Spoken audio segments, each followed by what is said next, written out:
Welcome to Daggers and Shadow Daddies. We're your hosts, Ryan and Adriana. Buckle up, Buttercup.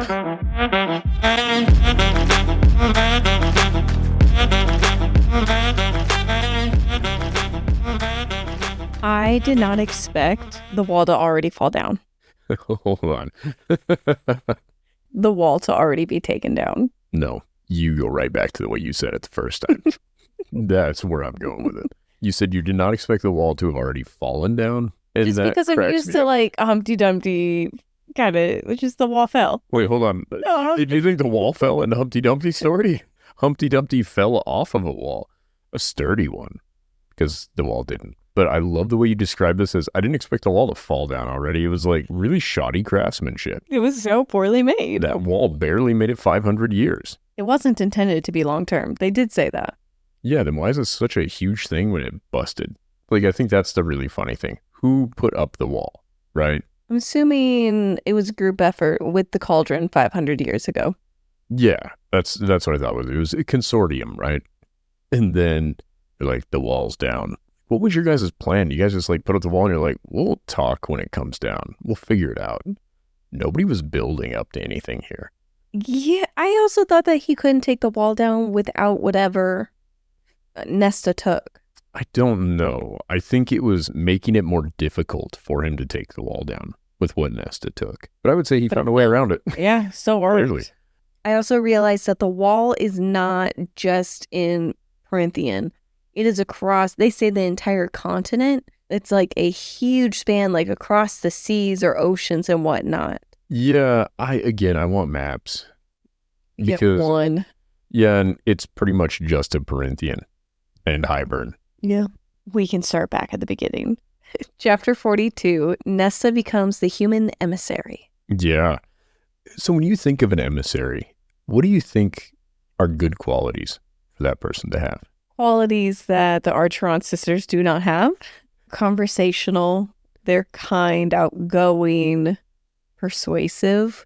I don't know the qualities. Okay, I think those could all be valid qualities. The qualities I think of when I think of a good emissary would be somebody who's able to represent their constituency. Once again, I don't think Nesta falls into that. Or the bottom corner of the human lands of this like little section, I think she does better than the queens. Okay. Better than the queens, that's true. I feel like we're a little bit like, let an axe murderer teach you how to butcher a cow because they have more experience than a child at removing meat from things. Like, I feel like better than the queens isn't exactly a high bar. No? What's your take? Why is Nesta not good at this job for you? Nesta went from being very wealthy and spoiled to being somehow very poor and spoiled. She didn't really struggle the same way that Feyre did, actually. I do think Feyre was better as far as understanding the difficulty. I think Nesta and, what's her sister's name? Elaine. I think Nesta and Elaine were poor and had some struggle, but they didn't go out and hunt. They didn't actually starve because Feyre took care of them until they were once again very wealthy. When I hear that she became an emissary, I got the same reaction as I did when Feyre was, which is it's a made-up job and no other courts have a human emissary, and he's just coming up with work for them to do. Yeah, he's coming up with job titles. I love the way he does it, too. You're assistant to the assistant manager of my court. And it's a way to get them to be officially a part of the court, because when Feyre finally accepted, it was like this moment of welcome to the night court. And then Nesta did, and he's like, welcome to the court. And she's like, well, I'm going to make you pay. Yeah, which was really funny. She's like, I hope you know, my services don't come cheap. And he could just be like, I hope you know you're going to be fucking homeless if you don't just do what I ask you to do. There's a show, I can't remember what it was, where the person was like, hey, I'll do this thing. And they had nothing else going on. They're like, but you're going to have to pay handsomely. And they're like, sure, I'll do it. And it's like, you weren't qualified for the job they just offered you. And anything they give you is better than the nothing you're getting elsewhere. You have a private tutor that prevents you from accidentally murdering the rest of the world. That's pretty cool. You have libraries and a home. I don't know. I think I would just have taken the job. I would have been like, it's an honor and a privilege there, and scuttled off. I just saw it as a made-up job. I don't even remember if Favor even did anything while she was in that position. She fucked Rhysand. Human emissary. That's all you need. She wasn't a human. None of his human emissaries are human either. Oh my god, you're right. There's people who used to be human. It's like taking a really, really wealthy person that was poor once and be like, this is my emissary to the poor people. Like, oh, Bezos, you started in a garage, didn't you? You know the plight. Send him out. Like, I don't know. I think that'd be really cool. Chapter 42 continues with Rhysand said he's going to show who really has the big wings. And Azriel just chuckles. Yeah, because I think Azriel's like, okay, buddy. Do you know who he was referencing when he said we're doing a wing measuring contest? Huh. It was the High Lord Bird people. That's The Peregryns. right. Yeah, that's when it's like, we're going to have this meeting. And he's like, then we're going to see who really has the biggest wings. And I'm like, this is a weird, what an odd spot to just throw a dick joke in. Like, I appreciate it. This was a much funnier book this time around. These set of chapters, Yeah, there was was so much more humor. Yeah, there were a lot of smart-ass comments. I think there was something about balls. I don't even remember what it was. I just know the word balls was in there and it stood out to me. I'm just like, why are we saying this? Ice Lord, if he didn't bring his wife, she was going to freeze his balls off. That's exactly what it was. Yes. No, again, I appreciated the jokes. It was just funny to hear Rhysand be like, we're going to meet with these other High Lords. No, the wall falls down because they can't reach consensus quickly enough. They're just really slow to do anything all the time. And I think it's because they're too busy making dick jokes. He's just like, we're measuring wings today, boys. And Azriel's like, ha ha ha ha, as he flops huge wings out there. While his cock drags on the ground as he's trying to take off. And he was the one that got in a fight, so he was really the one who was showing. Yeah, he's lucky. He could have tied that bad boy into a noose and wrapped it around that dude's neck. Oh my god. I have so many dick comments to make. Not quite as many as the chapter made. This is also when Cassian shows up, barely looks at Nesta when she's like, you're alive. Essentially, he's like, okay. And she makes the comment, you didn't come to ... and just kind of like went. She just paused. And I liked how Rhysand paused winnowing because they're getting ready to leave. He's like, oh, there's some juicy gossip. We're going to wait a minute. The shadows start moving a little bit slower. He's like, just wait. What I like about this too, Nesta never gets to finish anything important she's about to say. If Nesta's going to say something that I want to hear, this book will not let her finish that sentence. She did when she finished saying that the wall is down. I don't care about that. It took a long time. I don't think that was all that important. I could have heard that from anybody. What I want to hear from Nesta is, why are you an asshole to Feyre? Or only nice to Elaine, maybe is a better way to put that. We don't get to finish that. And then this, where she's like, Cassian, you didn't come to my room, or the rooftop, or the library where we fuck. The rendezvous location. The rendevorous spot. Nothing. So I was a little let down by that, but I've learned that whenever Nesta's about to speak, I don't get to hear it, Feyre won't listen, or it's going to be some shit that I don't care about. I'm a little bummed. Yeah, I guess we don't get to know. But it is implied later when Feyre asks Rhysand, are they? And he's like, I don't know. About Cassian and Nesta. You won't know until the mating bond snaps into place. Yeah. All right, so before we move on from this, what did you take away from Cassian not giving Nesta the attention that she would normally receive? I took it as he's treating her the way that she's been wanting to be treated, with distance. And now she's getting feelings for him and he's not picking up on it. So I took it a little differently. I took it as though when he didn't come back right away to be with her, it was he didn't want her to see the side of him that was mourning all of these soldiers and people, that part of his job that's really hard and takes a toll on him. He didn't want to bring that into her perception of him. That is a much different take, because I saw it as she wants nothing to do with him, and he continued with that, and he's not aware that she's starting to have feelings for him, and he was like, what do you mean? Why do you care? This makes no sense to me. And he's just kind of passive. And it also lines up later when he's massaging Moore's feet. I don't think that lines up the way you think it does. I would say, weirdly, as much as I wouldn't be cool with this, if I'm Nesta and I walk in there and he's rubbing some other lady's feet, I'd be quite upset. But I would say that the way he's rubbing Moore's feet, they've been very close for 500 years and fucked a handful of times, right? I do think that there is more of a relationship there that isn't necessarily romantic, even if it is occasionally physical. Yeah, no, I agree. And there isn't technically anything going on between Cassian and Nesta. So even though Nesta may have these feelings, she really doesn't have a right to be jealous. They're wrong on that. I think they are fucking. But as a friends with benefits, not as a committed relationship. They're not friends. They are not friends. She does not like that she wants to fuck him. She is begrudgingly banging him the whole time. I don't know. Okay. Well, we just have different takes on that. I think that's okay. Yeah. After that, their whole debacle, again, I just love that Rhysand was the one that paused. It wasn't Feyre being like, oh, wait, we need to wait for everyone and leave at the same time. He's like, let's let this drama finish out. We're going to listen to it all. Then they arrive at Dawncourt and implied it was better than Rhysand's place. Didn't even just imply. More outright said it. Everybody outright said it. We're like, wow, why does your place look like a fucking shabby chic motel? Meanwhile, this place, the beautiful, it's not marble, right? I think she specifically said it wasn't marble. It's huge and white. Know.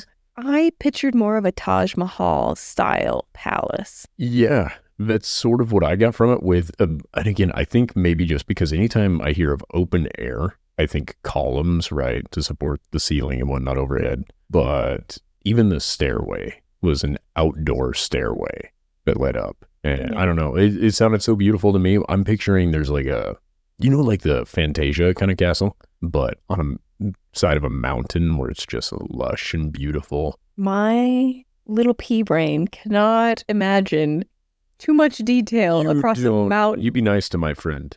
Oh. Not pea brain. I can only really imagine the first person perspective of what is right in front of you. And it's like walking down the hall or in front of a door. I'm not picturing looking at this massive building, like a palace type of thing. Like, I think that's very short-sighted.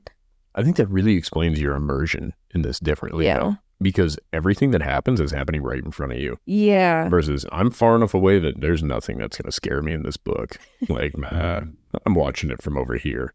They thought it was much better. Pointed that, and it seemed like Rhysand was a little threatened by it and said, well, I can give you that on your birthday or something like that. That was the table, the conference table with like the pond thing in it. Oh, yeah. So I thought that the pond was sort of near the table, not in the table. I thought it was in the table. That's so fucking cool. Yeah. Wow. I pictured, honestly, like a really boring conference room with a great view. Like just a big room with a big table, which I might add, they didn't make it a circular table, right? It was an oval table in my head. Right. Therefore, like, do you know what the point of a round table was?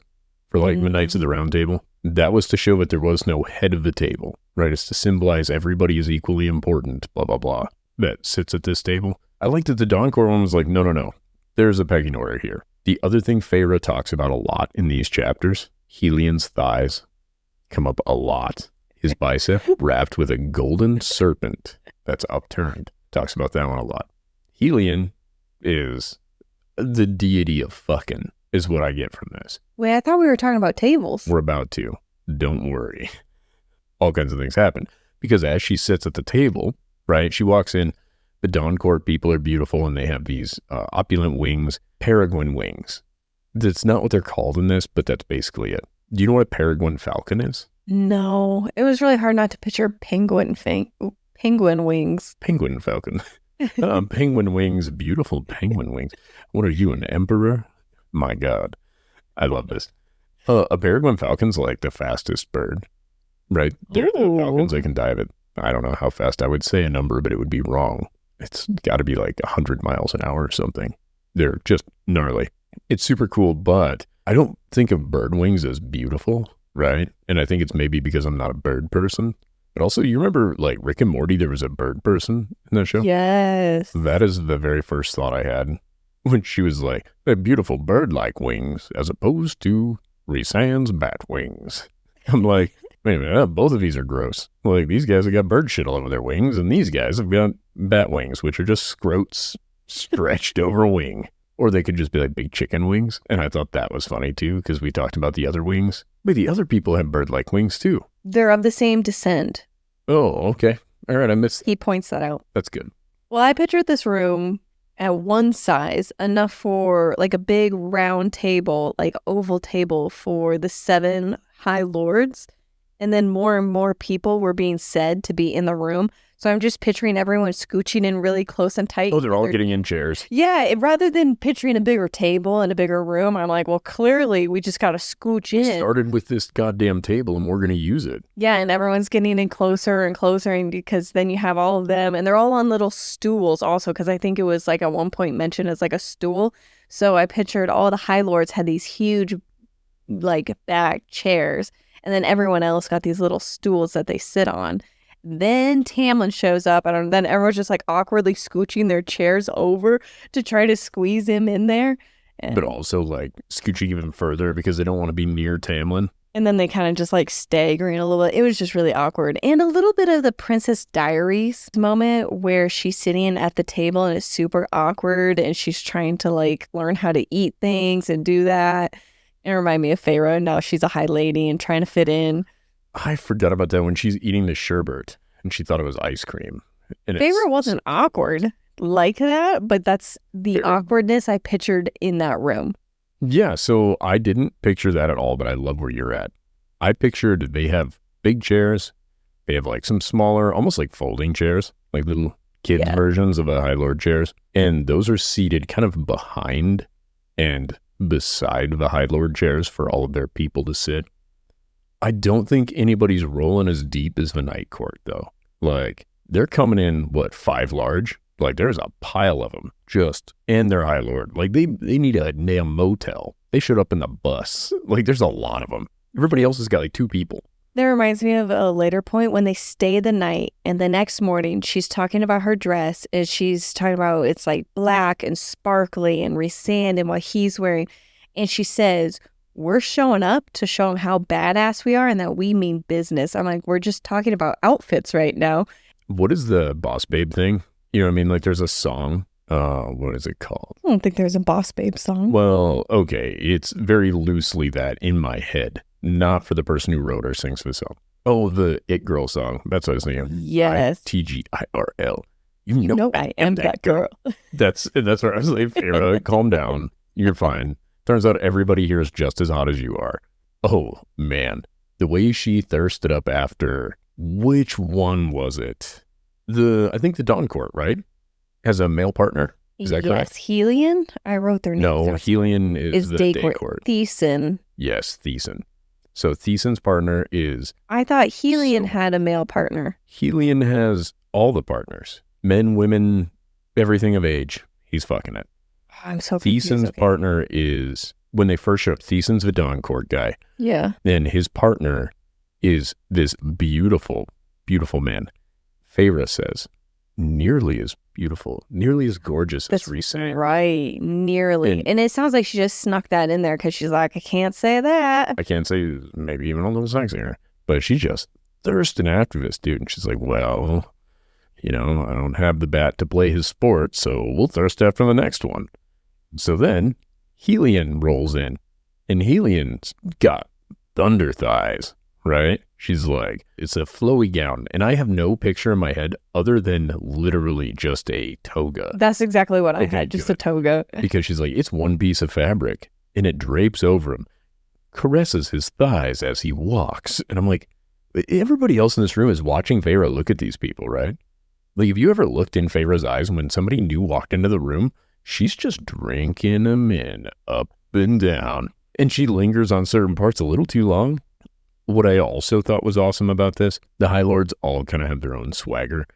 Thesan is an amazing host because he's like, hey, you're welcome here. If you want to start the meeting because you called it. And Rhysand's like, no, it's your place. You go ahead. He's like, hey, just throwing this out there. If you want it, it's yours. Also, feel free to stay the night. Everything's going to be good here. So they have a slumber party with all the High Lords. I think that's great. My question is, why the fuck did Tamlin stay? The whole reason they had the slumber party was nobody wanted to talk to Tamlin. But Tamlin didn't know that.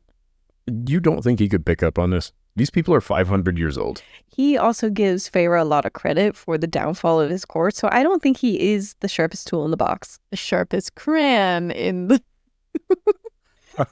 I love you. I cannot tell you. I know you know the phrase. His sharpest tool to shed. Well, it reminds me of the Michael Scott quote. Oh, my, how the turntables or something like that. My, how the turntables. And if you say it enough, that becomes the phrase. Yeah, and you just decided in that moment to start your new phrase. I think that's the part that the crazy thing is, if I just had heard that part, I'd be like, oh, she doesn't know the phrase. You do. And you are so insanely intelligent. When you make a slip up like that, I just absorb that and bask in it. Well, moving along, I don't think Tamlin's the brightest. You think you just switched? Okay. Yeah. You know what? I'm with you. I think Tamlin's probably eating the crayons out of a sharp box. Okay. But I would say Tamlin has some valid points, though, that he did make as well. And I think it's wild that Feyre gets to kind of come out semi-blameless in this. Like, while you can't blame Feyre for the feelings she has or the way that she was treated, she doesn't bring any of that up to Tamlin in this. No. She argues with him over pedantic bullshit that is not in any way going to help instill confidence in these other High Lords. No. The fact that you're not a fucking lunatic. She doesn't. Nobody here does. The fact that anybody has confidence really goes to show you how much everybody trusts Rhysand right now. Feyre, not inspiring confidence in people. Nesta, doing a great job as emissary to the Fae so far, from the human perspective, right? Nobody else there is really helping him out. Asriel earned some bonus points for me. And I think the way that Feyre, I guess we're not probably at that spot yet, but when we get to that, I want to discuss that. I think they showed up to Dawncourt. I believe this is also when we meet Moore's friend, Vivian, and Kallias. And I have this note that Moore pointed out mated and married, like how awesome, like how shocking. And it made me realize I would never marry a man not mated to me, because what if one day he meets her? And we know what it's like for the men to see who they're mated to. Yeah, well, we know what it's like for the women. When that mating bond clicked into place, Feyre was so horned up. But for the women, you could maybe not even be aware of it, because it doesn't just happen at like love at first sight type of thing.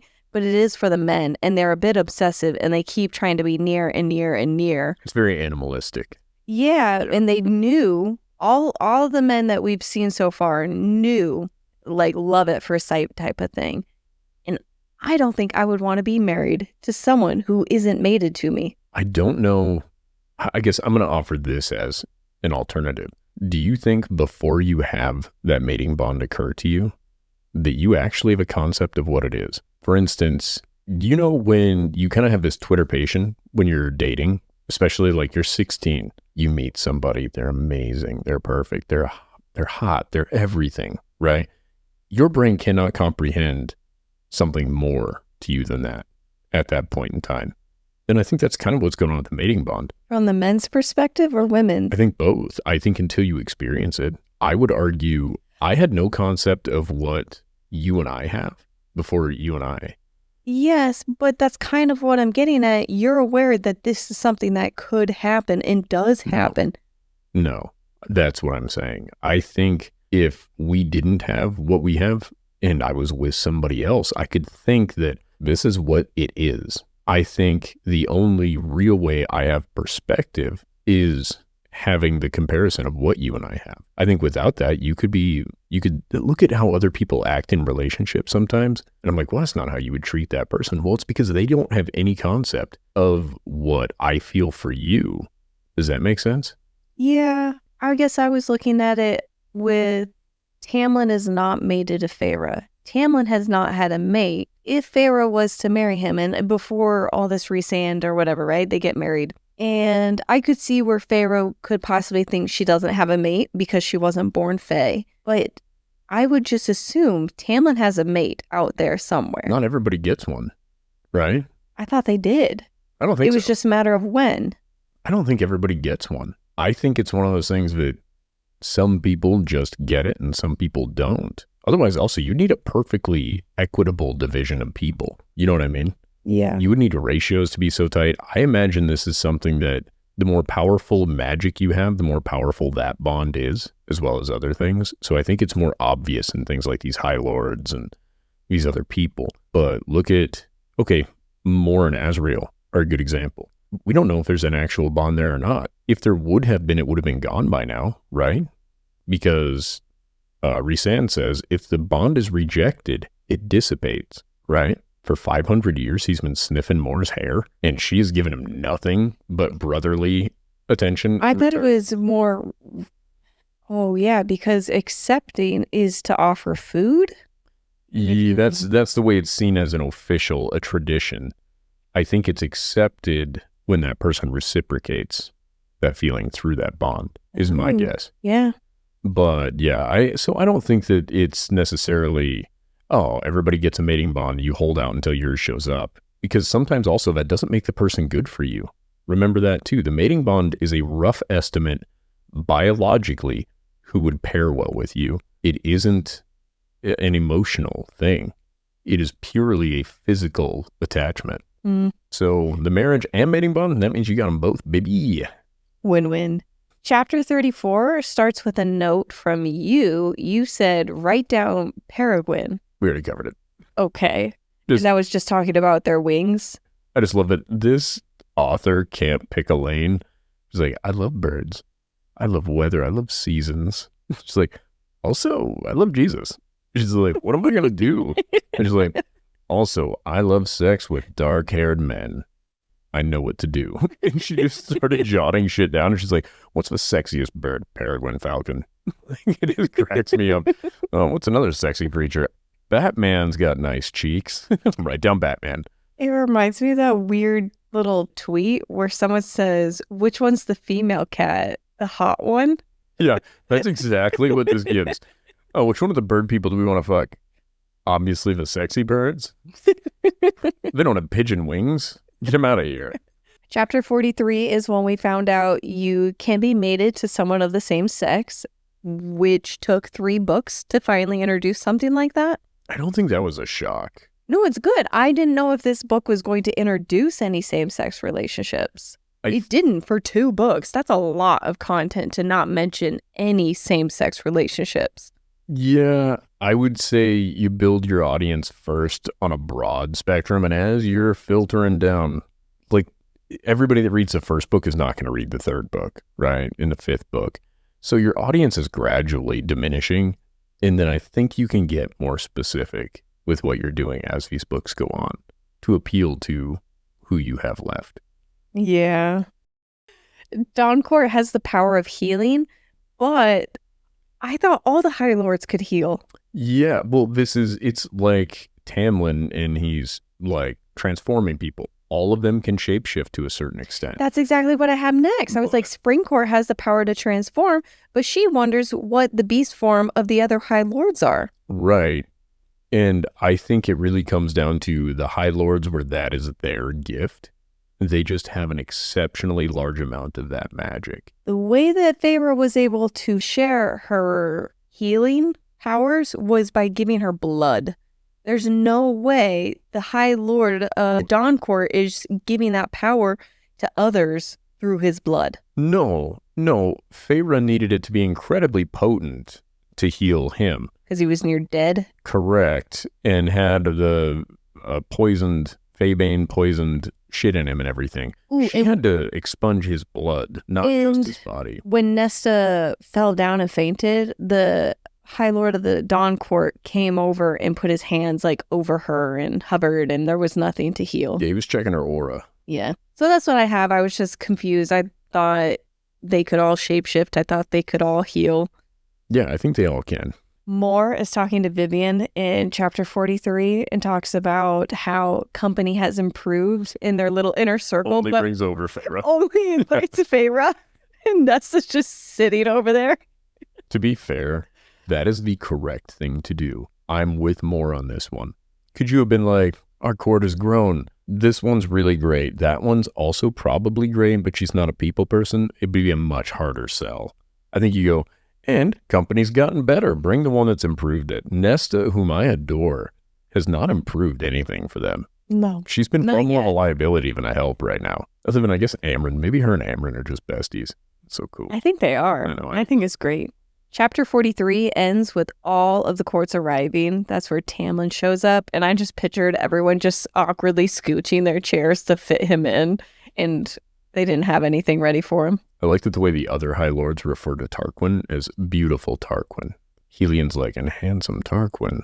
Blah, blah, blah. And then I didn't catch that. Yeah, and then like when Tarquin walks in, she's like, that Fae, that brown, beautiful man. Like, she's thirsting after everybody except Baron. Did she say anything about Tamlin's looks even when he showed up? Like, he's still handsome.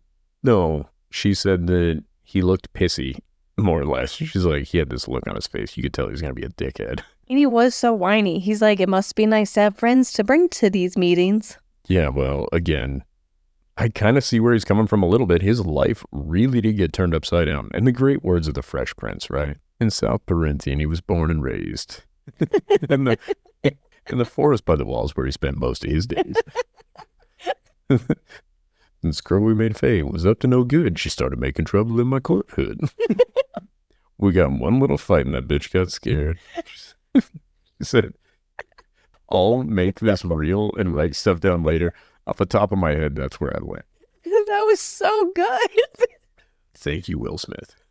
Oh my God. That was genuinely right off the top of your head? Wow. You know, throw enough shit at the wall, something sticks. Chapter 44. Tamlin's arrival is done. He's all alone. He's a little pouty.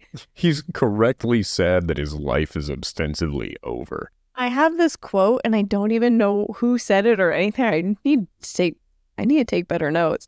In the business of fucking them. Oh, yeah. Tamlin said that. Yeah. To Rhysand. No, to Feyre, you must be in the business of fucking High Lords. So Rhysand is like, we'll talk about our plans later. And Tamlin's like, don't stop on my account. Rhysand's like, I'm not in the business of making plans with enemies in the room. And he's like, no, you're just in the business of fucking them. Oh, maybe it was to Feyre. I don't even know or cared. There was just so much it's catty dramatics in everyone's reactions. It's like such a fun scene where everything that you want to say is allowed to be said, because we've all been in situations where you want to be catty and just make snide remarks, but you can't. Tell that to Yarros. Yarros made a snide remark and it wasn't okay. It was not okay. Yeah, so much drama in front of everyone. They are messy. Those High Lords are all messy. Tamlin came in and shook that place up, and it didn't go well for anyone. I love that. An awkward family reunion. Oh, yeah. It was awesome. I thoroughly enjoyed how quickly everything fell apart. I'm like, oh, these people are not extra mature. They're all in their own little bubble where they're told how great they are, and then when they're around other people that are allowed to be kind of dickheads, they do not handle criticism, any of them, appropriately. And no. Tamlin kind of reminds me of the conservative uncle that shows up just angry and drunk and just spouting off. And oh, man, that's weirdly enough, I'm going to go with Baron for that one. Yes, actually, that's a way better fit. Tamlin comes off more like he's just in a bad place right now. And I think that that's fair. He may have put himself there, but he's in a bad spot. The uncle that was recently broken up with, as opposed to Baron is the conservative racist uncle that's spouting off and drunk and angry. I would say he's more like the friend who just got divorced. Yeah. And he hates women. He's just angry at everything. And you're like, he's going to be fine. Give him less beer and more time. He'll heal. Baron comes off like the guy that's in his blood. He's the uncle that has decided to be racist for no reason. Not that there's a good reason to be racist, but you know what I mean. He's got nothing. Sorry. I don't know what I'm saying. Get me out. At one point, Rhysand makes the comment to Feyre, you know he still loves you. I can't comprehend how Tamlin could have any love for Feyre. I get it. I don't. If someone were to hurt me the way that Feyre did to him and I was in Tamlin's shoes, I'd be like, you're dead to me. Yeah, you have a superpower, though. it makes sense to me that Rhysand would bring it up for two reasons also. Number one, to kind of get reassurance from Feyre, which is sort of what he's looking for. He's around all of these other High Lords, and it's one of the few times we see Rhysand actually be sort of, he comes off slightly insecure in a couple parts of this, I think. Not so much like, oh, he's being needy, more like, Feyre, tell me I'm the guy. Tell me I'm amazing. I need to hear it right now. And I think the other side of it is he feels empathy for Tamlin. He's like, what he's going through is hard. He may have put himself in that spot, but it doesn't change the fact that he had you. And I think Rhysand has more appreciation of that than anybody else there, because he feels for Feyre, at least, if not more, what Tamlin felt. But he's like, he did love you, and even after all the bullshit you went through, he still loves you. He's just a prick. Yeah. I don't know. I have no comprehension because my love would be dead the moment I felt betrayed. You know, what I love about reading these sort of books with your spouse is you get to find how fickle their love is. I walk a thin line. It's amazing you still love me, the more I think about it. Means you haven't crossed the line yet. Oh, yeah. I find the line is sometimes, well, yeah, what Tamlin did is pretty rough. That's a bad one. That guy.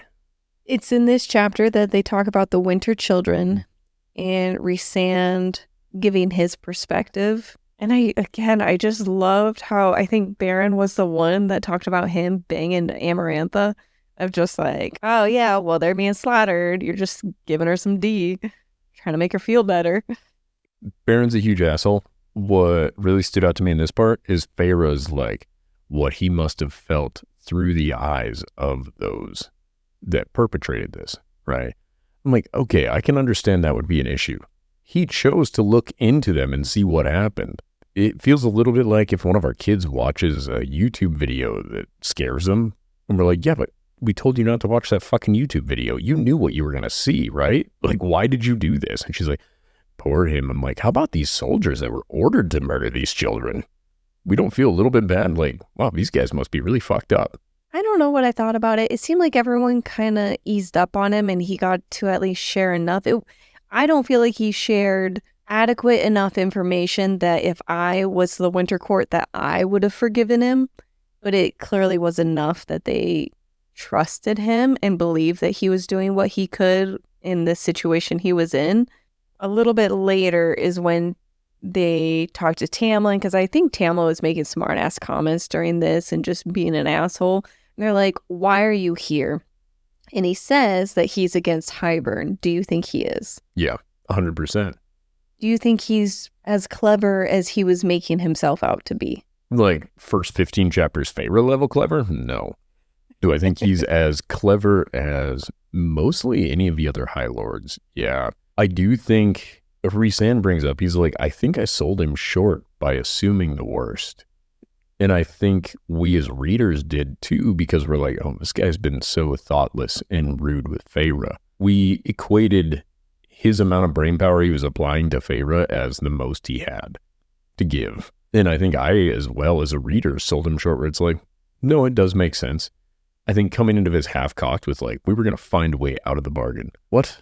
You have Feyre level confidence. It's going to be okay. We'll find a way out. That's sometimes not how bargains work. And I don't think that they would have. They still haven't. Well, I think the idea was the way out of the bargain was to beat Hybern in this war. I think that is the ultimate side of this, where his ultimate plan was, if we can't find another way out of this, we're going to war anyway. Might as well beat him up. Yeah. And again, Tamlin's mouthing off and Rhysand shuts him up. Yeah, it was a cool moment. Do you know what he was saying? No. In that moment? He was talking about how Feyre's a whore. Yes. He's pretty much said, you guys deserve each other. Yeah, it was a little worse than that, but yeah. Yeah, he was being a real prick, and Rhysand's like, nope. And he's like, that's a good look on you, the whole fish gasping for air look. I don't know, I enjoyed that moment. Chapter 45, the blood rubies are revoked. Whoa, we're done with that now? Yeah, chapter. There was more to this, though. Rhysand shut him up, and that's when the rest of the High Lords remembered that Rhysand is on a whole nother level than they are.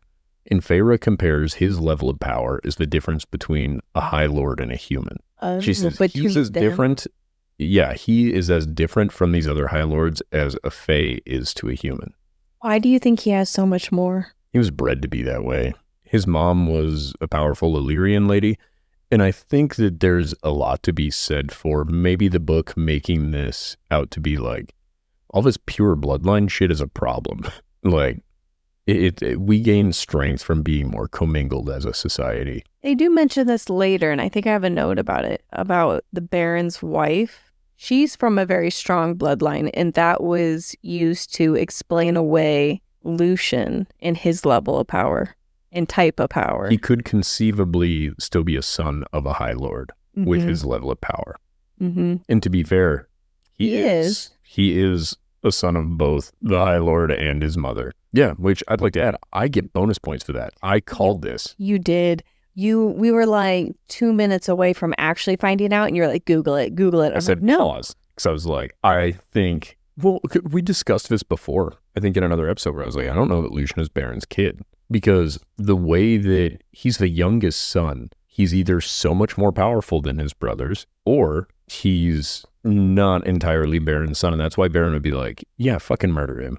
Yeah, I agree. I didn't see it coming. I was completely blindsided by it. He had firepower. He has ginger hair. Does he have firepower?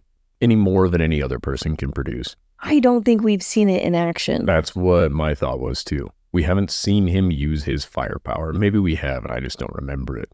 But I think we're assuming he has firepower because he's a ginger. I just don't think I've seen him use his power.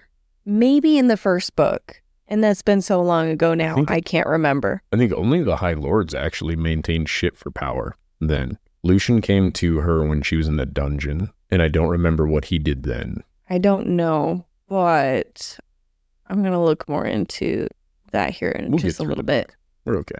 So chapter 44 ends with all of them realizing the power difference. Chapter 45, they are talking with Tarquin and the whole reason behind the Night Court showing up and Varian sending the letter. They weren't happy about it, but the blood rubies were revoked, and Amren may not give them up or give hers up. Yeah, I love it. Cassian's, they're like, we'll take the blood rubies back. Cassian's like, good luck. Amren really loves hers. She wears it around all the time.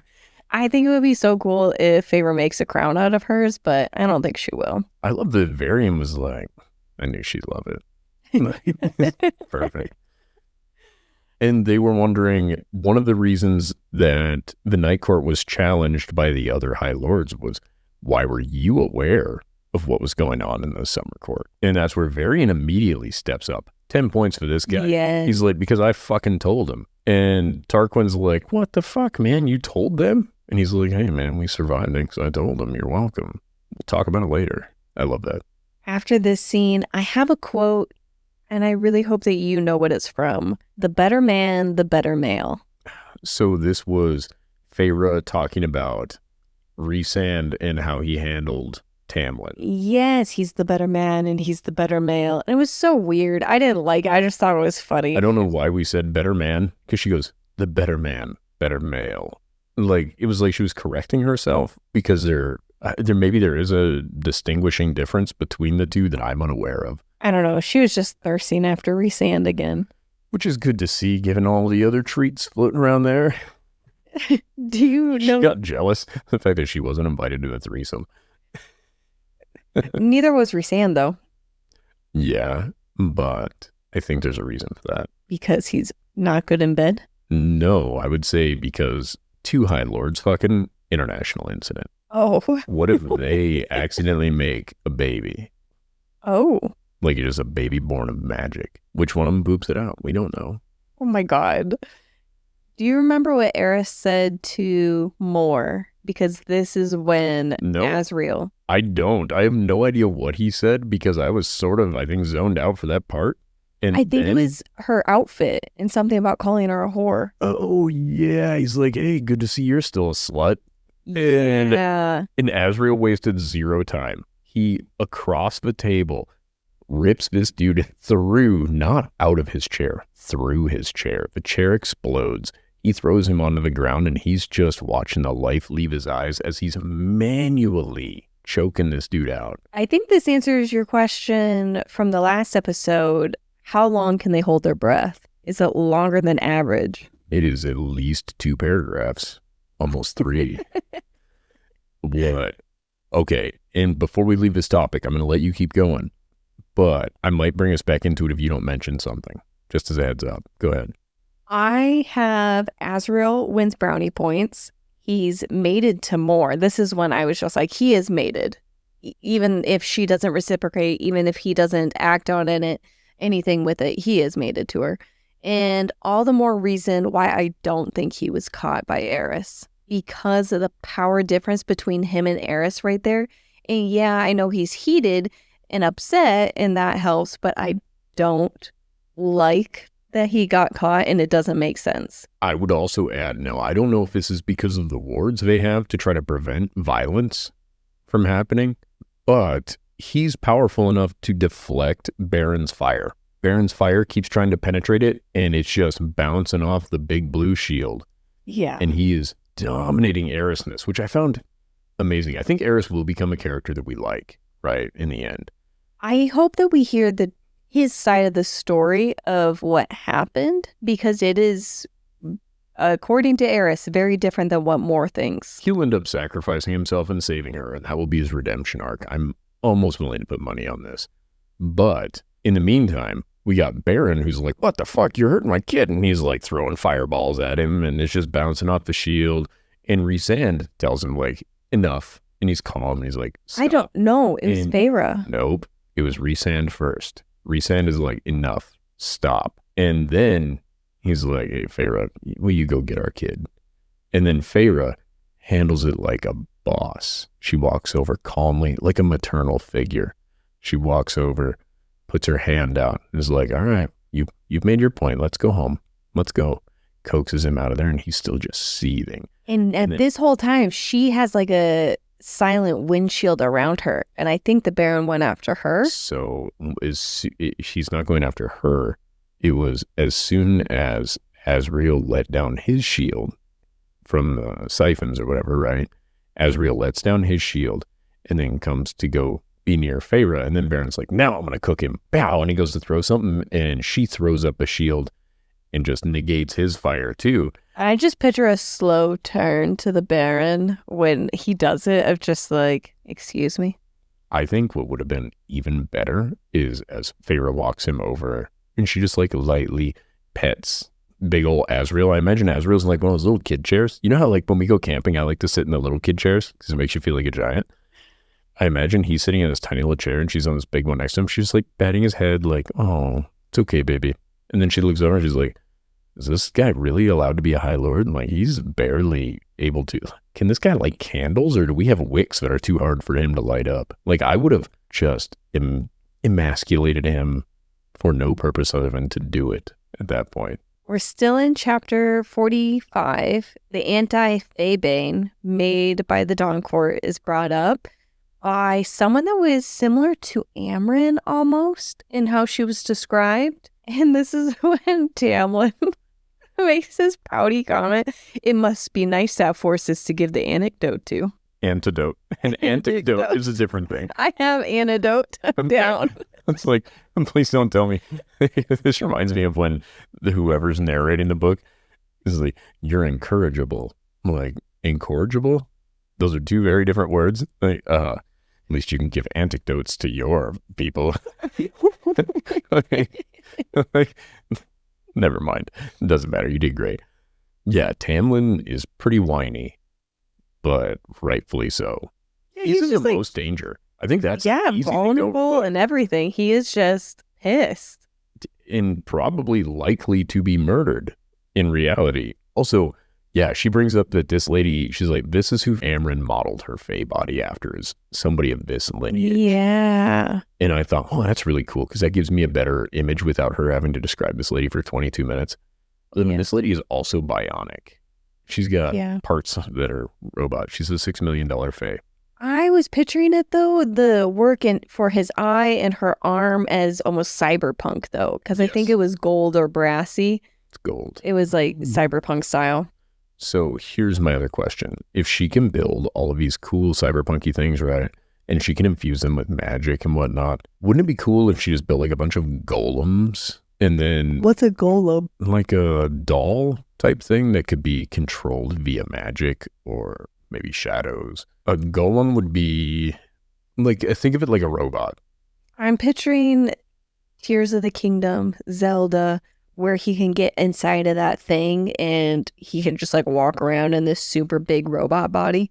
Yeah, now imagine that he didn't have to be inside it and he could operate it from not within it. That would be resources would be a problem. That's probably true. Tarquin said that he would take in the Spring Court people.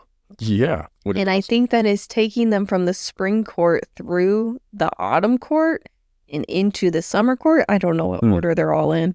So I think the way this works, I could be wrong. The Summer Court is, let's say, on the west, the northwest side of the Spring Court. The Autumn Court is on the northeast side of the Spring Court. They both share a border with the Spring Court. Oh. Because Tarquin, when they went to visit there, said, he's my neighbor. We're going to have to talk to good old-fashioned Tim and Tam. And when Alice was leaving the Summer Court, you are right. I just looked it up. They are side by side, and winter is above, under the mountain, Dawn Court. Is it under the mountain directly south of the Summer Court? Dawn Court. So it goes Human Lands, Spring Court, Summer and Autumn. Yep. But I would have pictured Summer Court to the east and Autumn Court to the west. Autumn to the east makes more sense to me because it's cooler in the morning and the sun rises in the east. And I don't know why that makes me think more of autumn. Night Court is the biggest one. It's kind of like Alaska. That's kind of what I thought was it would be on the like the top and probably to the what would be, if you're looking at the map, I guess the west, like top west. Yeah. Right. Anyways, Tarquin will take in the Spring Court people.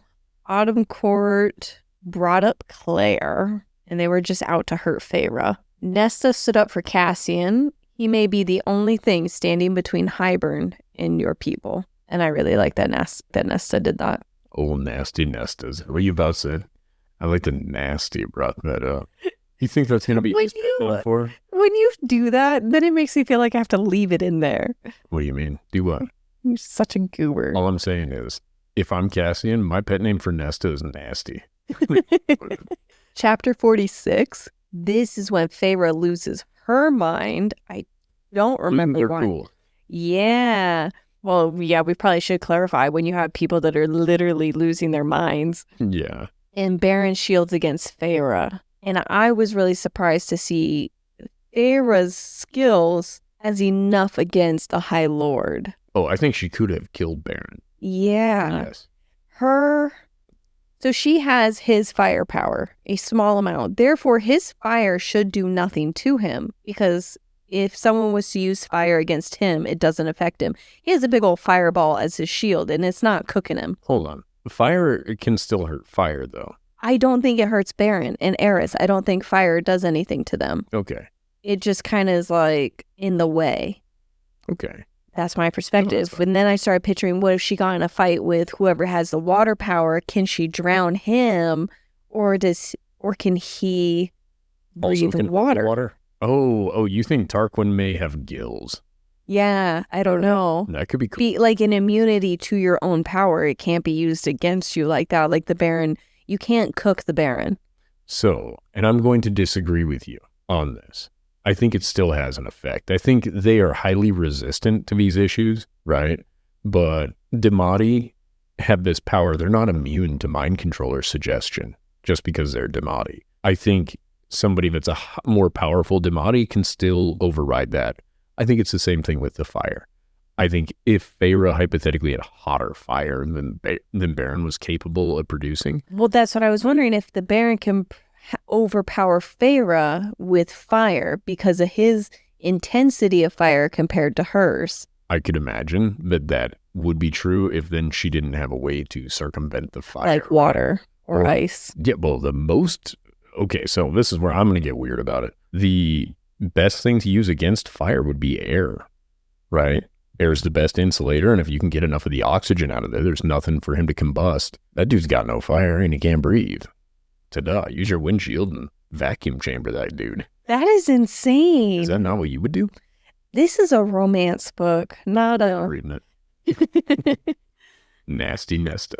Nesta, in this chapter is when Nesta says the cauldron showed her the king's heart. I don't understand what that meant. The cauldron showed her what the king's ambitions are. Can she do this with other people? I don't think so. I think the cauldron is kind of tuned for the king of Hybern at this point. So what is the king of Hybern? What are his intentions while he's using this cauldron, right? Especially if he's the one currently used. Is she always in tune? Yeah, she is always in tune with it. Cauldron. Yeah, it's not at the time that she was in it.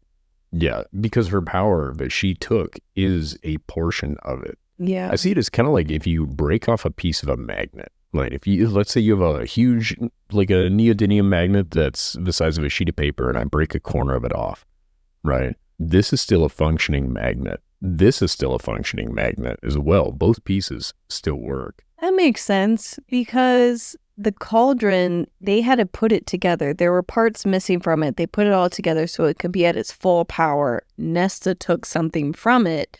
It's not at its full power, but it was still enough to take down the wall. Do you think of it like an IKEA thing? Like they put together this IKEA pot and then... Trying to read the instructions and the king is just like yelling like, have you figured it out? Yeah, and Nesta like took the Teflon coating from the inside. So you could still use the cauldron, but it's not going to be as easy to clean up afterward. They obviously all realize that Feyre has a piece of their power. They like a kernel of corn.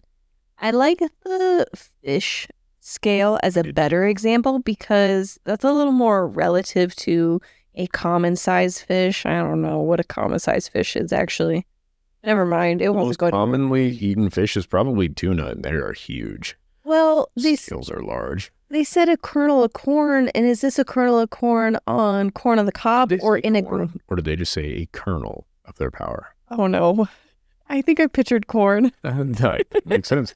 Well, that makes sense. We're middle America, and you find corn growing everywhere. I thought it was just a kernel of corn in a grain bin, like huge. You didn't picture it on the cob even. No, that's how grain bin of corn. Yeah, that's how much I pictured she took from them. Perfect. I think just a kernel of power. Never mind, we weren't related to corn. Pico-Kyries of radon in this whole room. No, I like where your head's at. That's still fine. Here's my question. So Feyre's made by all these High Lords, right? 7 High Lords. If she was going to be equally powerful to them, it would have been a 7th of each of their power. Which is more than a kernel. Correct. But that's what makes me think that the kernel that she got, I think it's less in reference to how much she received and more as to how much it would have taken from them. Does that make sense? Like, I don't understand.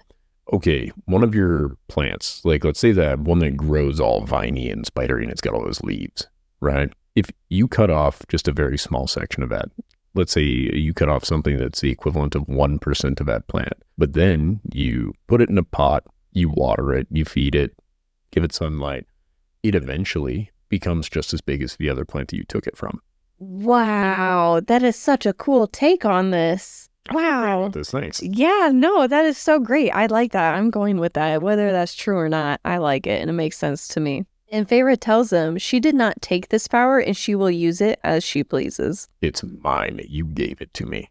Mm-hmm. And they brought up, well, there's only 2 things we can do. Kill her. And Rhysand's like, no, not an option. And everybody's like, never mind, it's not an option. Okay. Then I guess we learn to live with it, right? That's it. Chapter 46 ends with everybody standing, except for Baron. I think he left at this point already. Chapter 47, they have a long talk. That's literally my only note. I didn't write anything about it. I'm like, it's just a long talk. But a side note, there is no deal with Eris, as the Baron now knows about Feyre's power, right? Yes. That would have eliminated that as an issue. I would say at this point, you would want to keep Eris kind of in your corner because he's the most powerful of the brothers. So the dad would have to directly go after Elaine or Lucian to cause an issue. Yeah. If you can keep Eris in your corner for a bit and prevent Lucian from being hunted or Elaine from being hunted to hurt Lucian, even better. But overall, the deal is essentially off because he now knows it. Yeah, and how did nobody just bring up to the Baron, like, listen, man, you are allowed to live because we allow you to. Show some goddamn respect. Or I would have looked right at Eris in that meeting and been like, do you want to be High Lord? We can do this shit right now. And then be like, are you going to behave, Baron? Or is he going to be the High Lord in 2 minutes? Let's figure this out. But nobody's that patient. I thought it was going to happen in this scene too, and it didn't happen. Rhysand is correct, right? He's like, it would really complicate shit to start stirring the pot any more than we did. And then he's like, but Feyre, you did the right thing. Like, no, she just stirred up the pot again. And I have that. Rhysand always validates Feyre and justifies her blowing up as the reason everything worked out. If it wasn't for you doing that, everything wouldn't have worked out. Yeah. And then it's also like, but Rhysand misted those guys instead of wiping their minds. What a fucking idiot. She does not reciprocate at all. No. And so they leave. I think this is the chapter where, yeah, it's the next day. They're all chatting. I have the note, Cassian rubbed Moore's feet. And at one point, he's brushing her hair or playing with her hair. You did not like that. I did not. I agree. I didn't like it, but I don't think I took it the same way you did. And you mentioned earlier that you think that it was more, they have been friends for hundreds of years. And she is mentally falling apart in this moment. Yeah, because Eris was there. Well, because... And Azriel blew up, and she seemed really scared with that. I think she's really uncomfortable with the way Azriel behaves in general.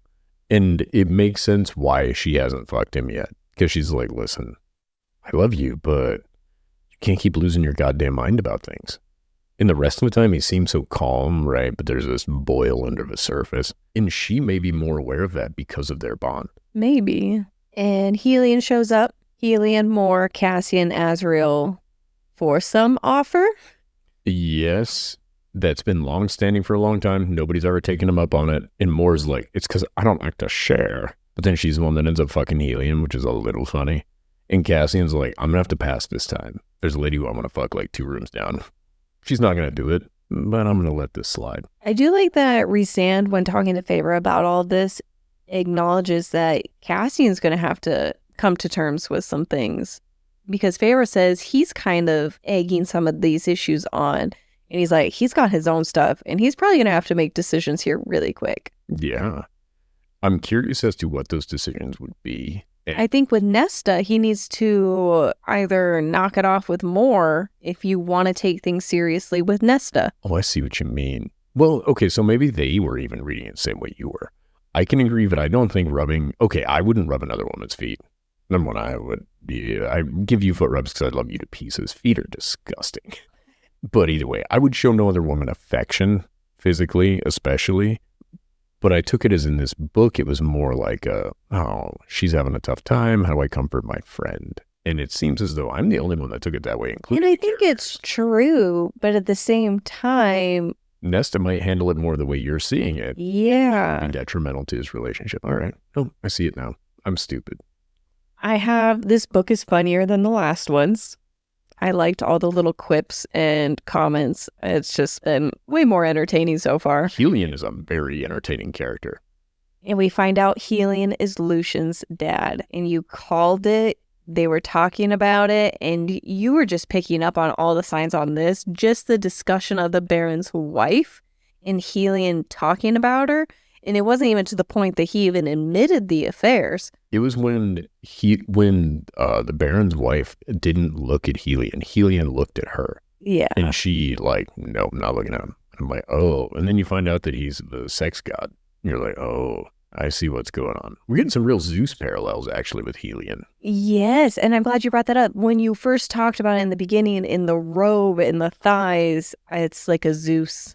Which kind of makes sense again, right? Because Greek mythology and Helion is the Greek personification of the sun. Oh, so yeah, you brought that up before. Yeah, okay. But Helion's like, offer still stands. I'll fuck all you guys all at once. And then Feyre's like, I kind of want to fuck him too. She did. She, I think, even acknowledges she pictured it for a second. Maybe not with her, but she pictured the threesome, foursome. Well, she asks Rhysand, like, Rhysand in her mind is like, what's up? And he's like, he's been proposing this to him for years, and they keep saying no. And she's like, and I thought about what they would all look like naked and fucking. And I'm like, first of all, maybe I'm too stupid. I'm like, I cannot visualize a foursome that looks like a good time. I visualize a foursome and I'm just imagining logistically how things have to be working for this to be enjoyable. I don't think it exists for me. But she's like, why the fuck wouldn't they want to do that? And he's like, I think you'd like it if I brought in another male to worship your body. And she's like, we'll talk about it later. But it's weird because I took this also as a moment where Rhysand is like, because he notices that she's thinking about them fucking, and then he like lightly gives her some physical contact, like reminder that he's there. And he's like, I'm still here. Yeah, if you want, we can have a threesome with somebody, not that guy. Because I think in this moment, Rhysand's like, I have magic powers that make fucking people really enjoyable. This dude's been doing the all natural practice route so long that near as we can tell, Helion, the way he touches Moore's leg. And then Moore is like, fuck, now I'm horny. Like, I think he's got horny magic. You know what I mean? Curse breaker. I don't think so. I just don't think that Rhysand could be okay with the threesome. Same reason I can't. Yeah, but I do think that Cassian and Moore seem like they could. They seem like the characters that would be up for that. I think you can do threesomes if you're not super committed. And other people maybe can. Their commitment, polyamory and stuff, it's a whole different thing that I don't grasp. That being said, I think in general, threesomes among three people who are not emotionally intertwined heavily, I think that's fine. I can see where that would work. I think if you're emotionally really devoted to somebody, that would be an impossible thing. Yeah, and it just doesn't seem like a Rhysand could handle any of that, especially the way that he reacted to feeling like the Dawn Court had a more beautiful palace in place. This is what I'm saying. And even where he notices her thinking about the other ones having sex, he kind of pulls her back out of that. And is like, what if I guess we could bring another dude into this? I think you'd like that. And she's like, stop it. You're incorrigible. And I'm like, do you mean you were trying to encourage him to have a threesome? Or do you mean incorrigible as in he just won't learn? I loved how bold Feyre was to ask prying questions. It was just so socially wrong. You would never ask anyone these questions, but she did, and I liked it because then we get all the answers. It was just like, so you had an affair? And then Rhysand's just like, fun, easy. And he's like, well, blah, blah, blah. And you left her with him? And he's like, she didn't leave him. Rhysand's like, fucking shield the birds. Yeah, and she just kept like asking more and more prying questions about his relationship with her and everything that he did. And I'm just like, I could never bring myself to ask anybody these questions. If the information was shared with me, I'm loving it. Like, I want to hear all of this drama, but I could not be Feyre and ask. So it was so bold to me. I would say, if these questions occurred to me to ask somebody, I would ask them because what's the worst they're going to say? Right? Like, oh, that's not good. But it's not like we're that close anyway. I'm not going to lose a valuable friendship. I just may not gain one. What I would say is none of these questions are things that I would ask somebody because mostly I just don't give a shit. I would be like, why does it matter to me who your kid is? This isn't going to greatly impact me. Right? And then she's like, oh, well, now she's fucking Baron. And he's like, she was purchased by Baron because her family wanted power. And I'm like, you're also a High Lord. This makes that excuse no weight. Well, they do point out that because they were together and how the families were working through things, making the decision to leave was just wrong. And Feyre, as we know, doesn't socially follow all the rules, such as leaving Tamlin because she wanted to, or asking these prying questions. She just doesn't really follow all the rules. Give you a basic instinct moment. Or what is it? Not Meet the Robinsons. That's a kid's show. What's the one? Mrs. Robinson, are you trying to seduce me? Do you know that? Mm-mm. The song? The song Miss Robinson is, I believe it was written for this movie, The Graduate. Dustin Hoffman and I can't remember the lady. Yeah. I don't remember the movie well. I don't think I've ever seen it. I don't think I've ever seen the movie. I just know the reference where the old lady's trying to seduce him. That's what I was trying to do with you just. We find out that Helion is Lucian's dad. Do you think Lucian has Helion's power and he has to keep it quiet and a secret this whole time? Possibly. I would also say what I found to be interesting is it Helion's core that the lady engineers the bionic parts for? No, do you remember when Lucian pulled Feyre aside and says that I have a friend in the Dawn Court and that's what their power looks like? It wasn't a friend the whole time. It was actually Lucian. I have a friend. Their name is Dubshin. Oh, no, that makes total sense. Or he's talking about his father thinking that they're friends. He's like, this guy's always been really nice to me. He sent me cards and stuff on my birthday. They implied that Helion doesn't know, but now that I was just thinking about it, I was like, I bet Lucian does have that power and he just keeps it a secret. He's like, I have a friend in the Dawn Court who has that power. Again, what is so miraculous to me, how fertile is Lucian's mom? They talk about how hard it is to conceive children. Yeah, she has like 7 kids. Yeah, and 2 different High Lords. Look, this is the thing.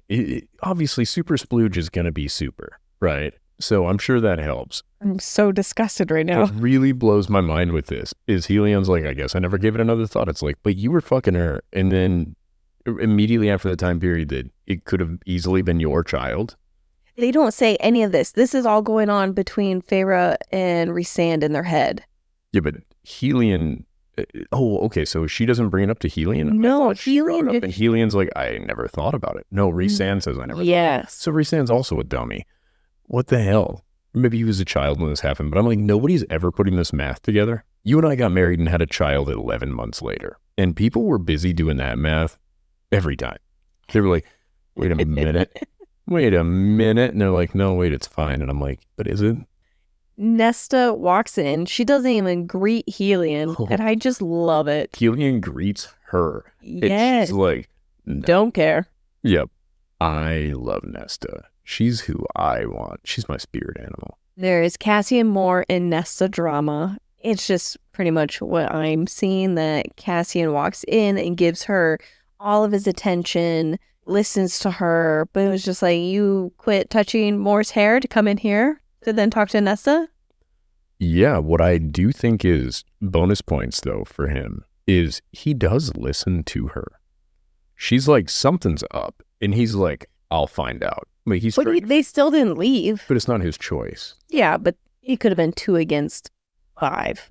It isn't. It's not a democratic system. If you go to work and let's say the data team wants pizza for lunch and your boss is like, I've catered in hamburgers.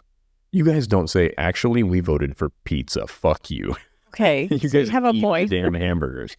They're the bosses. This is when Feyre implies Cassian and Nesta are sleeping together secretly. I can't believe it took this long. I'm going to be so annoyed if it's for sure verified later, but I think we can just end it with chapter 47. You called it. They're sleeping together secretly. Okay, so how do you think that they get from one room to another? Do you think there's like a small pathway, or would you call it a secret tunnel? Oh my God. Chapter 48 is the morning after for Mor and Helion. Asriel was gone. Cassian was gone. I took that to be Asriel is hurt. He just needed to leave. Cassian's like, I'm going to be there for you and hang out with you to make sure you don't do anything stupid. My brain is somewhere else. I'm so sorry. I wasn't listening entirely to what you said. I was just thinking, okay, so do you think after Helion and Mor have sex, right? And Mor's like, oh my God, I can't move anymore, right? And he's like still ready to go. He could just like, boom, heal her. And then he's like, refractory period done, baby. If I had his powers, that's exactly what happened. You would have no refractory period. I'd just be like, magic, you're healed. Sexy time some more. That would be it. We would get nothing done. I think that the healing power is only... For injuries? Yes, because you could also do the same of fatigue, like all of your soldiers and whatnot in war. You could just be back there, and as soon as they're fatigued, it's like a replenish. That is what fatigue is, right? when your arms and stuff get tired, like let's say you're going to work out, your arms and stuff get tired. That's all that is. This goes back into when I said I don't understand why Feyre's wings hurt the degree that they do. I remember thinking that she could just heal the pain of them hurting. Yeah. And instead of putting them away, because she's the one that puts them there, she left them out and she just wanted Rhysand. It was just for a fetish scene. That's all it was. Yeah, for her to have the wings while they slept together. But that's all that steroids do, right? Is allow your muscles to heal faster. That's it. They don't make you stronger. That explains the thighs. Right. This is kind of what I'm saying. Oh my gosh. And you don't think so? I'm just saying, like, he's very just yoked out, right? He could do it in less time than everybody else because he just heals. Like, his muscles are hurting. Oh gosh, I'm a little sore. Hit the gym too hard. No big deal. Snaps his fingers. Boom. Everything's healed up. He's feeling good. He's not holding on to a bunch of extra water and stuff. He doesn't need the creatine. Chapter 48, morning after. Tamlin must be pouty again because Tamlin gives Feyre way too much credit for his army leaving. Nesta is sick and the wall is down and the king did it without whatever Nesta took. And this is also when I realized that the wall is going across more than just the human land. It's going across the seas and affecting way bigger of a planet and world than I'm aware of what's going on. It's interesting that the word planet or world is it's always used. Continent. Yeah, at the most it's continent, right? So I'm going to have a small, stupid geography moment here. Imagine this is European countries, right? That's kind of the way things are laid out. It's, we're going from one country to another, but it's like, man, it's a 2-hour flight to that place. The continent of Europe is not massive, right? It echoed throughout the continent. Can you imagine you just be like, if you're in Serbia, you don't even know what the fuck just happened over there. And they're like, this is world ending. This cauldron has the power to change this whole planet. No, it has the power to change that area. I worked through this, that the people there don't travel. I don't think that they know how big everything is. They have ships. They have, like, one of the most prominent characters whom we barely spent any time with, but of our last group of chapters, we haven't heard from the dad. Cartographer. Oh, Correct. I was thinking of the dad. No, he's traveling. We still haven't heard from her dad. Again, he's in Hybern. I'm positive. He's either a trading partner with Hybern and unaware of everything else going on, or he's now been caught by Hybern and things aren't going well for him. And the Lord of Hybern, what's his name again? King of Hybern. That's it. That's all we have. All right. And the king's like, we'll hold on to this guy. Gives us a little bargaining power with the old Feyre Cursebreaker. Well, just run it this way. What is the Cursebreaker guy, the High Lord, what is his title? It wasn't Cursebreaker, but they called him like the Spellbreaker. Was it Breaker still? I don't know. It might have been something like that. I just remember it being like, wow, that sounds way more badass than Cursebreaker. Sorry.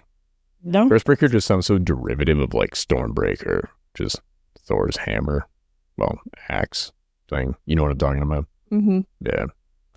Do you think when the wall exploded, it was kind of like the effect of a nuclear bomb? Where it's like this spread, but like they could feel like, oh, that ionized air is bugging me. I took it as when a storm is coming in on a hot day and all of a sudden you get hit with this cool air and they wait before the hail. Just before the storm comes in. That's what I pictured. All right, that's really cool because I was going to make a joke out of this and what you did was so much cooler that we're going to leave it.